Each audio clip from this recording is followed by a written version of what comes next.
Okay, this is a recorded interview. It's Friday, January the Earth with William Hartung on his article, U.S. Arms Sales Are Fueling Mideast Wars. William, just tell a little bit about yourself. Like, what is it that you, where do you work? Yes, I work at the Center for International Policy, which is a progressive think tank based in Washington, D.C. I run a project called the Arms and Security Project, which tries to push for lower Pentagon spending and curbing the global arms trade. Okay, so yeah, we're going to discuss your recent article about how U.S. arms sales are fueling Middle East wars. So the United States, I mean, I kind of wanted to save it for the end and just sort of like sum everything up. But so these U.S. wars in the Middle East are not really trying to combat or get rid of or stop terrorism. Well, there's other motives. I think they're serious about trying to get rid of ISIS, but they've done so much to make the problem worse. Starting with, of course, the invasion of Iraq, which created an opening for ISIS to be created in the first place. The arming of the Iraqi military, which is divided by sectarian tensions. There's a lot of corruption there, and many of their weapons have ended up in the hands of ISIS, including 2,300 Humvees, vehicles which they have used to turn into, in many cases, suicide bombs. But also in Saudi Arabia in particular, they've approved, pushed through Congress, $100 billion of weapons exports since President Obama came into office, which is a record. And a lot of them are being used in Yemen, where the Saudis have used them to bomb refugee camps, hospitals, marketplaces. They've just been, Human Rights Watch reports they're using cluster bombs now, which is banned under international law. And the Obama administration is resupplying them with bombs and missiles and refueling their planes and giving them targeting information, pretty much to just cement relations with the regime there. Basically, the Saudis have overstated the role of Iran in Yemen, and they're going all out. They've destroyed much of that society, and rather than stand up to them and call out their human rights abuses, the Obama administration has been pretty quiet, and they've actually in many ways unfortunately supported them. And so the Obama administration has no idea that perhaps they're really being influenced by weapons trade and selling weapons more than they are in doing good and combating so-called terrorism. I mean, they have to be aware of that. Well, I think there's an element of self-delusion. For years, U.S. governments have promoted arms sales by saying they promote stability, they bolster our allies, they make the situation more stable. And of course, the actual situation is the diametric opposite of that at the moment. But I do think there are some people in the bureaucracy who kind of believe their own myths. They're also driven by other motives. The arms industry in the United States has been pushing heavily to increase its exports to the Middle East. The CEO of Lockheed Martin was quoted as saying that the turbulence there was going to be good for their business. They're setting a goal of 1/4 of their exports or their business being from exports. So, and often the companies stress the fact that there's U.S. jobs involved in the sales to the Middle East. So there's the arms lobby, which is also pushing all of this. And of course, the arms lobby is not interested in diplomacy, is not interested in solving these problems. But, the President of the United States should be. Yes, exactly. And he's an intelligent person, so he can't not understand some of these consequences. But I think he's he's basically making a lot of the wrong bets. I mean, he's still clinging to the Saudi regime, which is one of the biggest human rights abusers in the world. They seem to have overstated the threat from Iran, and also they're trying to, quote unquote, reassure the Saudis that the nuclear deal with Iran won't mean that the United States will tilt towards Iran in its relations in the region. And part of the quote unquote reassurance has been to increase arms sales, which have then been used for disastrous purposes in Yemen and elsewhere. So it's a completely misguided strategic approach, which is having incredibly negative human consequences. In your article, it says that the orders for weapons from the Pentagon has declined, and that they want to keep the open production, the lines of production for weapons exports open. So why have the orders from the Pentagon declined? Well, under the budget agreement of a few years ago, Pentagon spending didn't exactly go down, but it leveled off. They had this glide path of ever-increasing spending, and a lot of their plans for what weapons they were going to build were based on endless growth. So when they had this kind of small leveling off of spending, they're still spending $600 billion a year, more than the next 8 countries in the world combined. But their appetite for buying weapons is bigger than the amount of money they have, and so they've been phasing out some of the weapons that they were building in favor of a new generation. So, for example, the M1 tank, they're not building them anymore. So members of Congress from Ohio or Michigan, where it's built, have been adding it into the Pentagon budget to keep those production lines going. But also General Dynamics, which builds the tanks, has had sales to Saudi Arabia, which also help keep those lines open. And Boeing, which builds the F-18, wants to sell them to Kuwait to keep that line running, which otherwise would run out in the next couple of years. And a big Boeing sale of F-15s to the Saudis, which also is a last generation plane. They're now building F-35s and the new bomber and other things that are taking up a lot of the Pentagon's weapons spending. So the companies are looking to keep the older generation of systems going, and they make higher profits often on foreign sales even than they make on their sales to the Pentagon. I mean, I don't know if this is just kind of like an oversimplified question, but how is it just legal to be in the business of just blowing up and killing innocent civilians just so that you can have profit? I mean, it sounds so outrageous. It shouldn't be. And on paper, if we followed the actual laws that have been established, they would not be allowed to do this. I mean, there's a law called the Foreign Assistance Act, which is supposed to prevent sales to countries engaged in systematic human rights abuses, which is certainly what the Saudis are doing.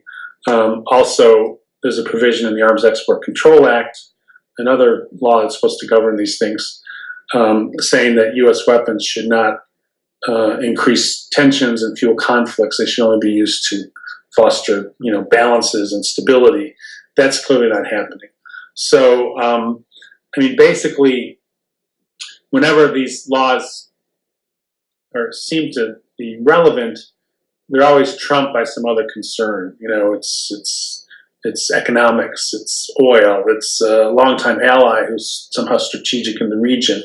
So they're kind of, the thrust of these laws is kind of cast aside in favor of these other interests. And in some cases, there are provisions in law where the president can ask for a waiver of some of these provisions for allegedly more important purposes. But I don't think there is a more important purpose than preventing civilian casualties, preventing human rights abuses, and even a kind of narrow, pragmatic view of the U.S. view in the world, I think would argue that if you want to have good relations with other countries, you shouldn't be engaged in these kinds of activities of fueling conflict through arms sales. I mean, they were just saying something similar on Democracy Now! About the water supply. They did it for economic reasons to save whatever it was, $5 million a year or something. They just switched to this the Flint River contaminated water supply, and now all these people are getting lead poisoning and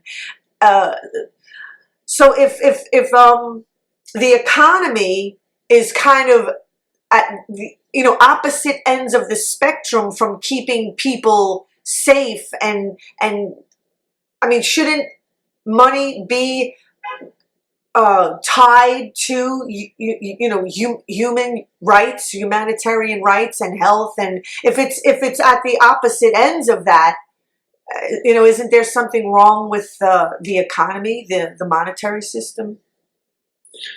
Yes, I mean, I think in the military area, there's been this dependency built up in certain communities.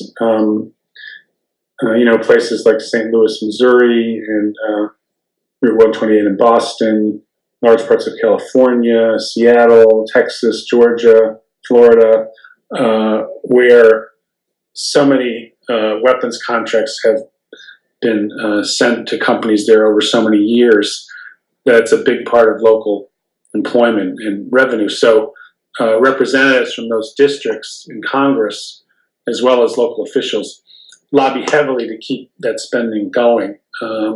Not so much because they care or understand about the foreign policy implications, but just because their local economy is hooked into it. It's sort of like an addiction on military spending. Yeah. And go ahead. Oh, I'm agreeing with you when you use the word addiction. But if we wanted an economy that worked, that created more employment, there was a study by the University of Massachusetts that shows that anything else you spend money on other than weapons would create more jobs. Building trains, paying for local transportation, more teachers, a better healthcare system, environmental protection.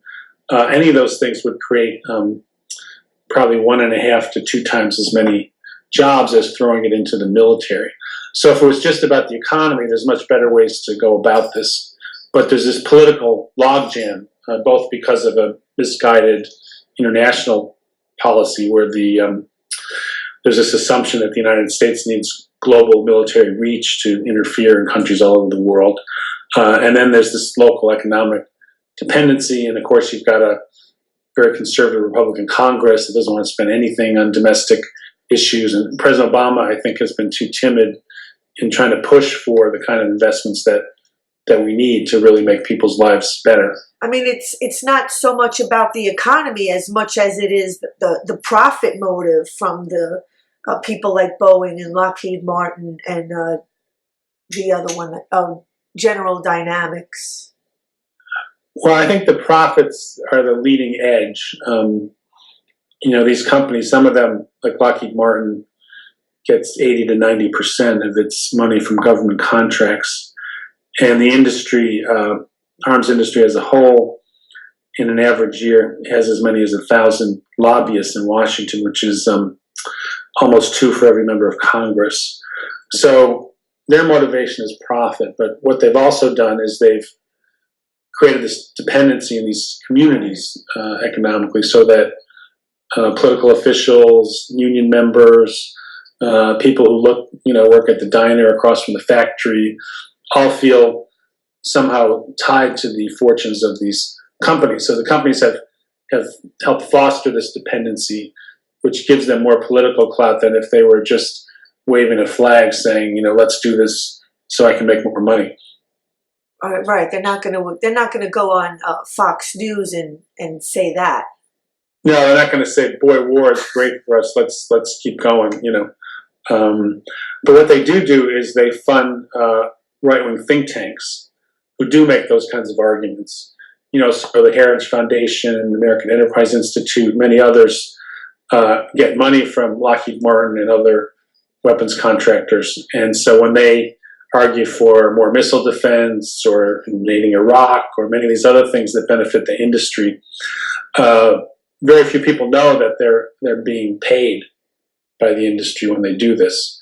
So it's a huge conflict of interest. But the press too often treats these think tanks as if they're kind of objective, which is certainly not the case. They're kind of almost like front groups for the arms industry. Money is almost never objective.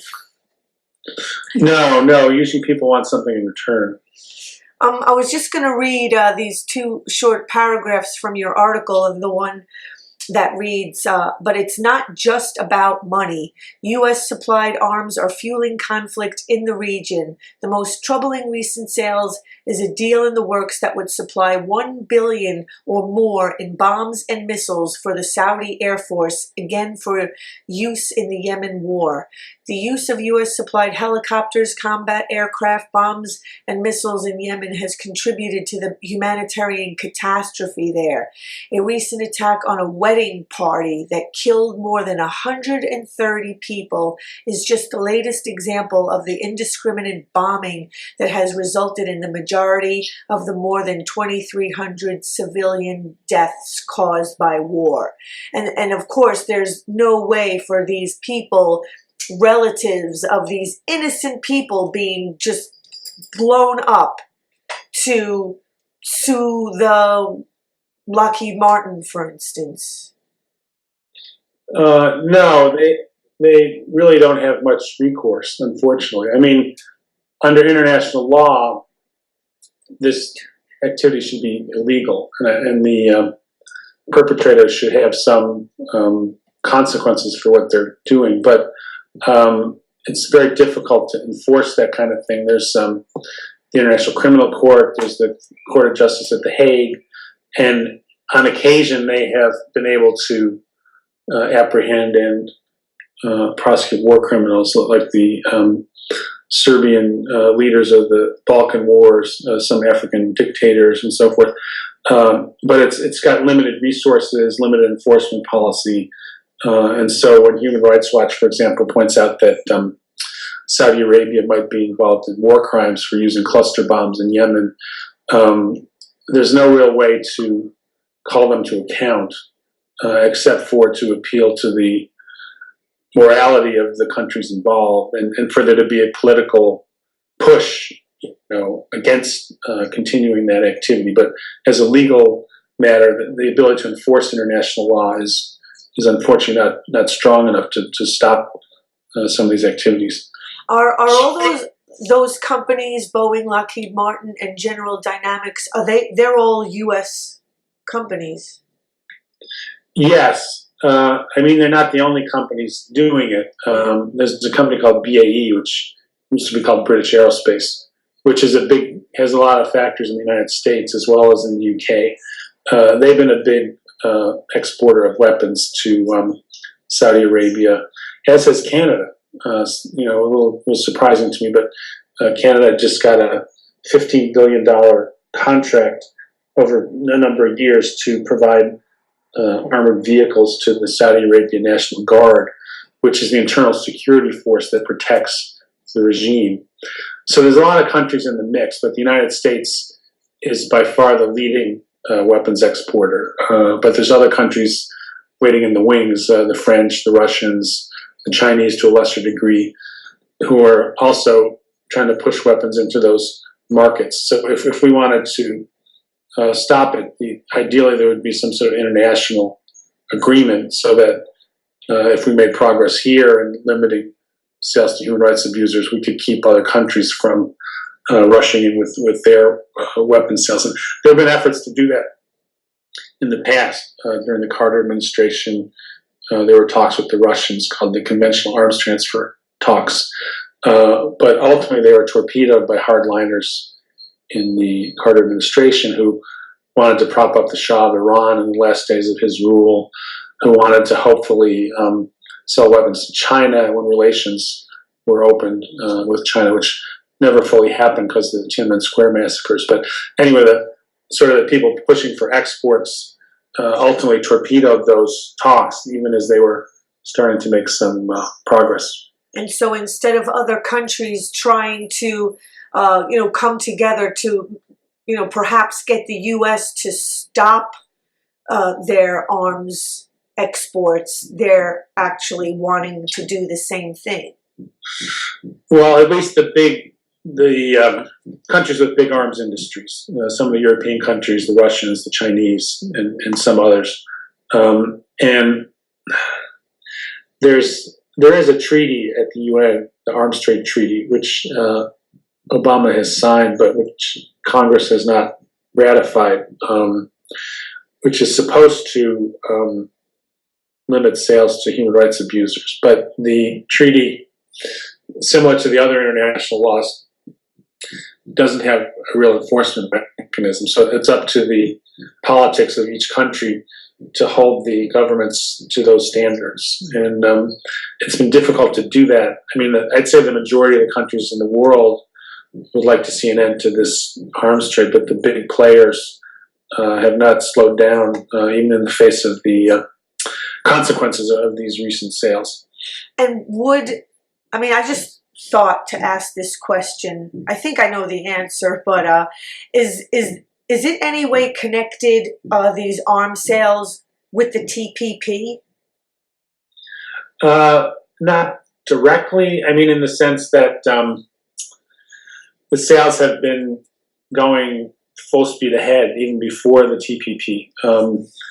There may be some elements that make it easier in some respects, but the trade has already been at record levels. So I think with or without the TPP, we'd see these huge sales, unfortunately. I guess you don't need the TPP, really. In a way, yeah. I mean, is the TPP just something to actually throw the public off into, making it sound like it's a good thing when it really isn't, just to kind of hide what they're already doing? Well, there's benefits to other kinds of companies other than the arms industry, in opening up trade and reducing regulations, environmental, labor, and others. So there is that element of you're benefiting another sector of companies, and they do try to put a positive face on it. I mean, the Secretary of Defense said, well, this is part of our pivot to Asia, which is designed to bottle up China, and that if they can build stronger trade relations with countries other than China, it'll be another lever they have to try to affect China's behavior in the region. So it is put forward as a positive in terms of jobs here and free trade being the best way to build the global economy and so forth. And that's a little bit sometimes independent of even the arms industry because there's so many other sectors of the economy, other companies that benefit from the agreement. What did you think of Obama and his tears about, talking about gun control in this country and saying that every time he thought about the first graders at Sandy Hook, he gets upset. And meanwhile, what about all the innocent people in Yemen and Syria? Well, yeah, I think his emotional reaction to the killings here is genuine, but it's a huge contradiction with what we're doing overseas. We should care just as much about children in Yemen as we do about children here. I mean, we're all human beings after all. And so in that sense, I think it's, I would like to see that kind of emotion and feeling about our global impact as well as the problems with weapons we have, inside the country. Okay, the next thing I was going to bring up is, again, this couple of paragraphs. Things have gotten so out of hand that it's quite possible that U.S. supplied arms have made their way into the hands of all parties to the conflict in Yemen. As indicated above, U.S. arms are being used by Saudi Arabian and Kuwait ground and air forces that are intervening in Yemen, and some weapons may have been lost to either the Houthis or Al-Qaeda in the Arabian Peninsula. The Yemeni military has split down the middle, with forces loyal to former Yemeni President Saleh making common cause with the Houthis, while others have taken side of the Saudi and former President Hadi. Both factions have been on the receiving end of U.S. arms transfers and military training in recent years. Statistics gathered by the Security Assistance Monitor indicate that Yemeni forces received or have been offered over $900 million in U.S. military and police aid since 2009. So the U.S. is basically funding both sides?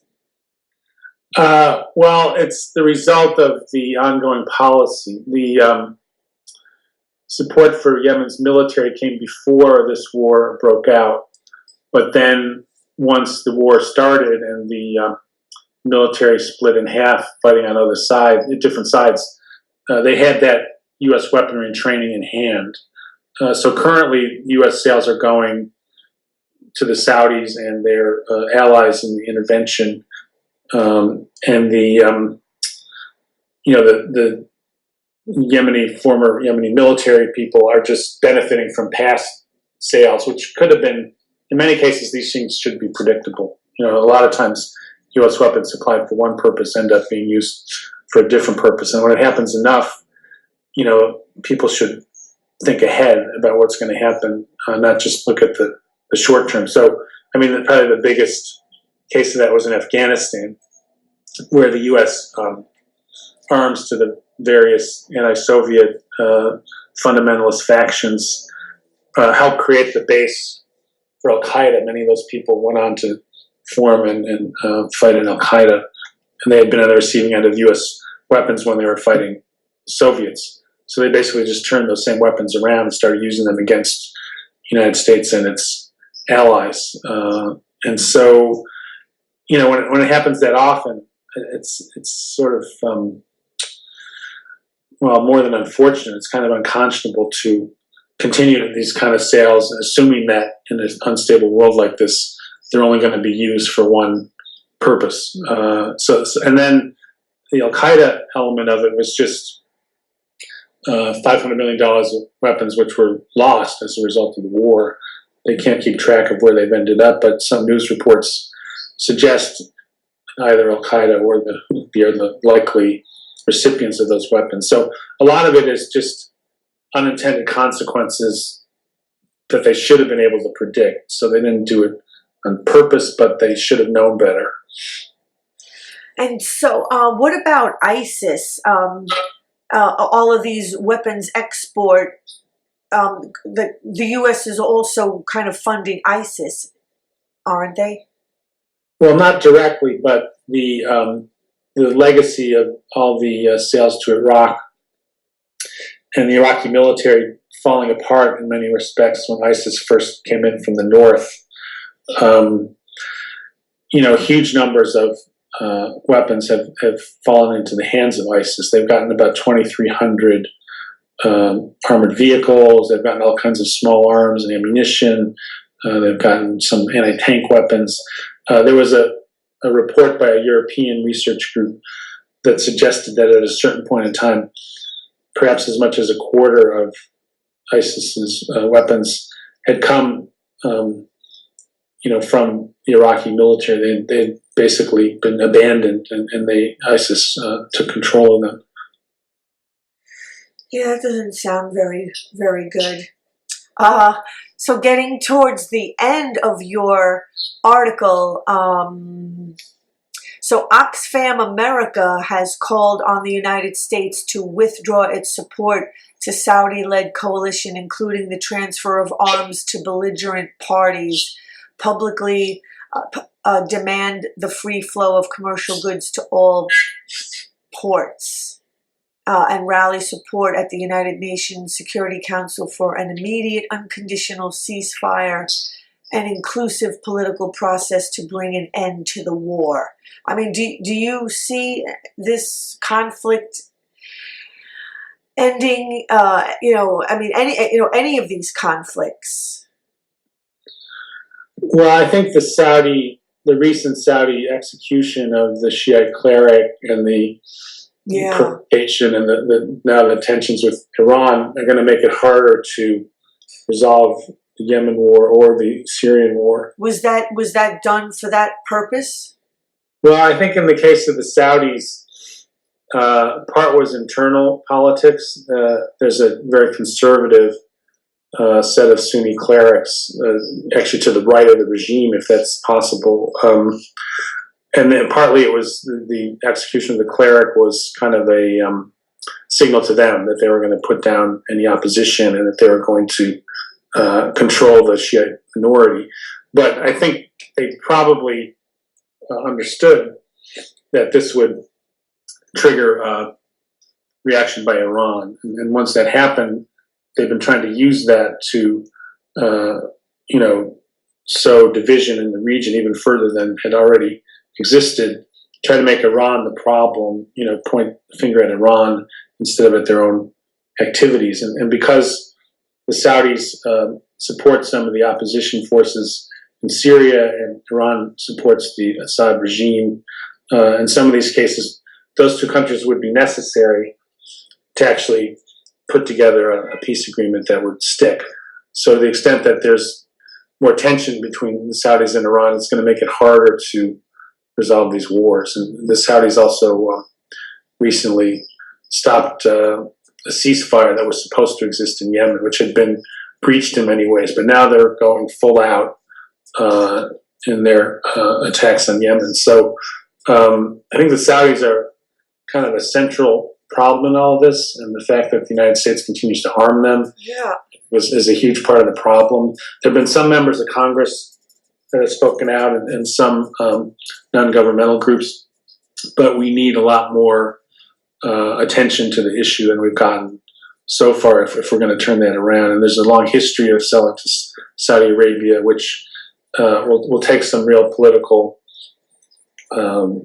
force, here to turn around. Are there any mainstream media outlets that are talking out about this and trying to, slow down or, stop the arms exports? There have been some criticisms in the mainstream press. They've been a little too timid, in my opinion, but they have pointed out the consequences of the Saudi activities and that this is not a acceptable way to wage war. Not that any war is acceptable, but it's been, I think, too little. It hasn't been emphasized enough. And I was quoted in a Bloomberg News article that came out yesterday or today, saying that the Saudis are creating a humanitarian catastrophe in Yemen and that the United States should stop arming them. So I think it's good when those kinds of things get out there, but they're in the whole huge flow of information that people get, the amount of coverage of Yemen is too small, I think, to really, for the average person to understand what's going on. Do you get invited to speak on Fox News or CNN? Not lately. I have in the past. Oh. In Fox, I had some huge fights with Bill O'Reilly and Sean Hannity, and they're not likely to invite me back. Give it to him, William. Give it to him. And then I'm just going to read, it says Senator Patrick Leahy has raised questions as to what U.S. responsibility may be for Saudi actions and whether the bombings violate the U.S. law that bears his name. The Leahy law prohibits the United States from providing assistance to any foreign military or police unit if there's credible information that such a unit has committed grave human rights violations with impunity. Yes, and I think it's a good piece of legislation. It's one way to try to stem the human rights abuses. The Pentagon has been complaining about the law, claiming that it gets in the way of the kinds of relationships they want to build with foreign military forces.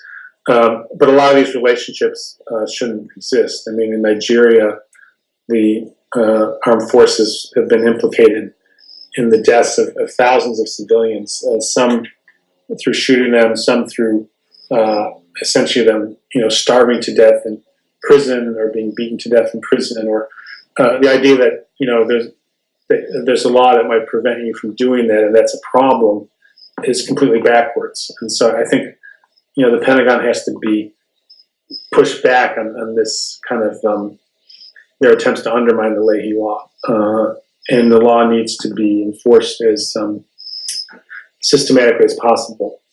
And then lastly, a letter to President Obama organized by Representatives Debbie Dingell and Keith Ellison and Ted Lieu urged the president to make greater efforts to avoid civilian casualties in Yemen and achieve a diplomatic solution to the conflict. So that's not a petition, it's just a letter from them three?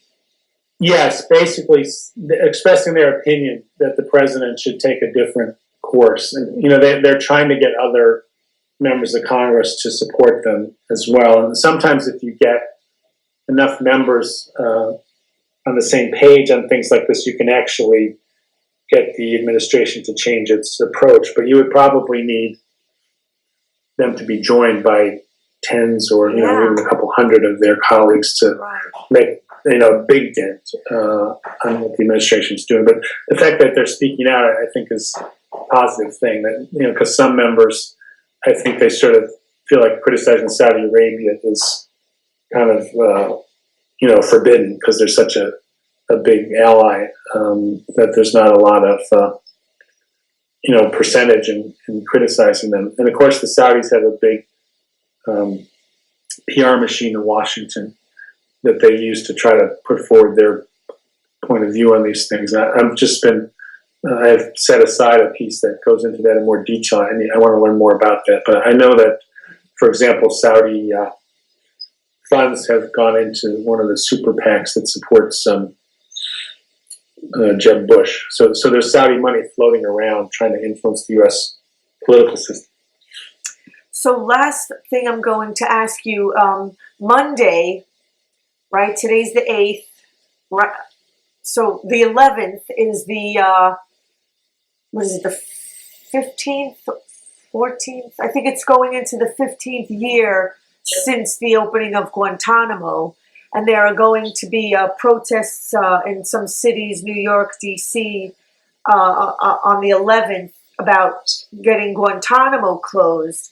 So how does Guantanamo and holding people there indefinitely relate to what you're talking about? Because clearly these weapons industries that just want to, they're just kind of worrying about their profit, and they actually want to keep these conflicts going and then, hold people indefinitely in places like Guantanamo and then call them terrorists. Yeah, I don't know if the companies have thought that directly about it, but certainly the holding people without trial, without proving that they've done anything wrong, torturing them for so many years, it's wrong in its own right, certainly, but it also, I think, is a tool that terrorists can point to say that, this is why we need to rally against the United States. And so basically the crimes in Guantanamo, some become used by the terrorists to justify the crimes that they're committing. And then things like the NDAA. It's like Obama just making the average person or, using terrorism as a means to just keep stripping people of their rights when this guy knows, damn well that it's just about profits for weapons industries. Well, I think there's an element of, they believe, certainly in a misguided way, that somehow all these restrictions on our civil liberties are going to help them, find terrorists. But there's no real evidence that has worked. And you've got a whole bureaucracy in the National Security Agency and other intelligence agencies that very much feeds on this in terms of their arguments about why they need more money. I mean, it's just crazy. And so, okay, just this is the last thing the last point that I wanted to make. I mean, if this is allowed to continue, what are the chances, because like the militarization of the police in this country also, like, so what are the chances that all of this stuff is going to just start spreading to the U.S.? Well, I think, through the Department of Homeland Security and also the Pentagon, that's where a lot of these local police forces are getting things like armored vehicles Right. and other military-style equipment, which I think makes it much more likely that they will react aggressively against civilian demonstrators. Right. So I think that, ideally, we need kind of a big tent of people who are concerned about peace in the world, against police brutality, against inequality in our country. Somehow we have to find a way to come together and fight these issues, because there's powerful forces on the other side. So I want to thank you, William D. Hartung, and say where you're working. The Center for International Policy. Center for International Policy. Thank you for your interview and thank you for your work. And so people just go to the Center for International Policy to find your articles? Yes, if they Google Center for International Policy or my name, that it'll pop up, first on the list of things that come up. So that's the easiest way to find it. So thank you so much, and Happy New Year. You too. Thanks for having me. Okay, you're welcome. Bye. Bye. Okay, and I just want to please encourage people to go to the Awake Radio YouTube channel. That's Awake Radio and the number 1 with no spaces. And please help support organic news and not GMO news. Thank you and Happy New Year.